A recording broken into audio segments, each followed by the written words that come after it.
जय माता दी दोस्तों। शीतला अष्टमी होली के ठीक 8 दिनों के बाद मनाई जाती है, जिसे बसौड़ा के नाम से भी जाना जाता है। कुछ जगहों पर ये बूढ़ी बसौड़ा के नाम से भी मनाई जाती है और ऐसी मान्यता है कि इस दिन शीतला माता की पूजा करने से परिवार में सुख शांति बनी रहती है। साथ ही रोग दोष भी दूर रहते हैं, क्योंकि शीतला माता आरोग्य की देवी हैं। इस दिन को लेकर कुछ खास नियम बनाए गए हैं। अगर आप पहली बार व्रत करने जा रही हैं या पूजा करने जा रही हैं, तो आपको इन जरूरी नियमों के बारे में भी जान लेना चाहिए कि इस दिन क्या करना चाहिए और क्या नहीं करना चाहिए। तो आइए जानते हैं, साल 2026 में शीतला अष्टमी किस दिन है, व्रत किस दिन रखा जाएगा और शीतला माता की पूजा में किन किन सामग्रियों का भोग लगता है। हमारे देश में कुछ जगह पर शीतला माता की पूजा होली के बाद पड़ने वाले पहले सोमवार या शुक्रवार को भी की जाती है और इस दिन जिस तरह से शीतला अष्टमी के दिन पूजा की जाती है, वैसे ही पूजा इन 2 दिनों में भी की जाती है। इस बार चैत्र मास के कृष्ण पक्ष की सप्तमी तिथि 10 मार्च दिन मंगलवार को पड़ रही है। सप्तमी तिथि मंगलवार को देर रात 1:54 तक रहेगी।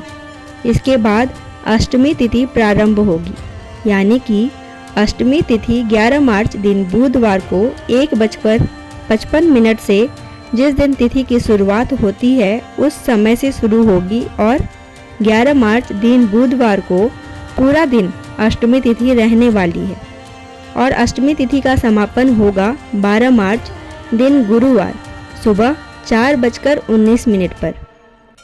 ऐसे में हिंदी पंचांग के अनुसार इस बार 11 मार्च दिन बुधवार को शीतला अष्टमी मनाई जाएगी।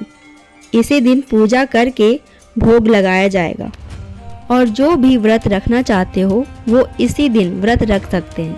शीतला माता की पूजा में माता को भोग लगाने के लिए सबसे शुभ मुहूर्त जो माना जाता है वो है ब्रह्म मुहूर्त से लेकर सूर्योदय तक, यानी कि सूर्योदय की किरण निकलने से पहले पहले आप शीतला माता की पूजा करके उन्हें भोग लगा सकते हैं। हालांकि इस दिन शीतला माता के दर्शन करने के लिए लोगों की भीड़ दोपहर 12 बजे तक रहती है, यानी आप दोपहर 12 बजे तक भी शीतला माता की अष्टमी तिथि के दिन पूजा कर सकते हैं। अगर बात करें सबसे शुभ मुहूर्त की, तो वो बुधवार के दिन सुबह 5:06 से 5:54 तक तो ब्रह्म मुहूर्त है और सूर्योदय होगा सुबह 6:42 पर। तो इस समय तक आप शीतला माता की पूजा और भोग आदि अर्पित कर सकते हैं। बुधवार के दिन सुबह 9:11 तक वज्र योग रहेगा, उसके बाद में सिद्धि योग प्रारंभ हो जाएगा। राहु काल दोपहर 12 बजे से 1:30 तक रहेगा। आइए जानते हैं शीतला अष्टमी को कुछ ध्यान देने वाली बातों के बारे में और ज़रूरी नियमों के बारे में। तो अष्टमी तिथि के दिन अर्पित किया जाने वाला भोग, सप्तमी तिथि को नहा धोकर स्वच्छ कपड़े पहनकर बनाया जाना चाहिए, जिसे आप सप्तमी तिथि की रात तक भी बना सकते हैं। भोजन शुद्ध सात्विक होना चाहिए और धार्मिक मान्यताओं के अनुसार अष्टमी तिथि के दिन सुबह जब तक शीतला माता की पूजा नहीं कर ली जाती है तब तक अपना मुंह जूठा नहीं किया जाना चाहिए। शीतला माता को नीम बहुत प्रिय है। इस दिन नहाने के पानी में नीम के पत्ते डालकर स्नान करना, पूजा में नीम की टहनी रखना या नीम के पेड़ की पूजा करना, नीम के पेड़ के जड़ में ठंडा जल अर्पित करना बहुत शुभ माना जाता है।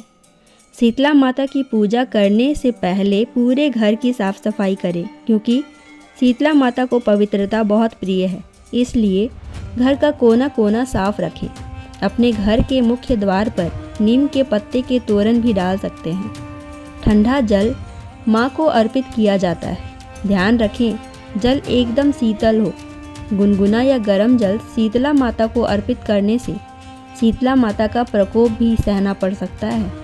पूजा करने के बाद माता को अर्पित किए गए जल में से कुछ बूंदें घर के हर कोने में छिड़कें, यानी अगर आप आसपास के मंदिर में जाकर जल अर्पित कर रहे हैं तो उस जल के लोटे में कुछ जल बचाकर ले आएं, जिसमें से आप अपने परिवार के सदस्यों की आंखों पर जल की बूंदें लगाएं, अपनी आंखों पर भी लगाएं। इस दिन किसी ज़रूरतमंद व्यक्ति को ठंडा भोजन या जल का दान करना बहुत पुण्य का काम माना जाता है। क्या बिल्कुल नहीं करना चाहिए? शीतला अष्टमी के दिन आग नहीं जलाना चाहिए। मान्यता है कि इस दिन घर में अग्नि प्रज्वलित करने से शीतला माता नाराज हो सकती हैं और गर्म भोजन नहीं खाना चाहिए। अष्टमी की पूजा जिनके घरों में होती है उनके यहाँ पर ठंडा या बासी भोजन किया जाता है। सुई धागे का काम करने से बचना चाहिए। जो भी व्रती महिलाएं होती हैं, खास तौर पर उन्हें सिलाई कढ़ाई जैसे काम नहीं करने चाहिए।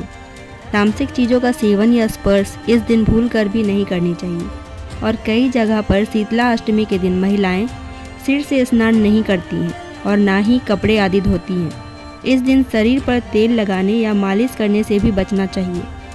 यदि महिलाओं को शुद्धि के लिए स्नान करना जरूरी हो तो वो सादे पानी से सिर धोकर फिर शीतला माता की पूजा कर सकती हैं।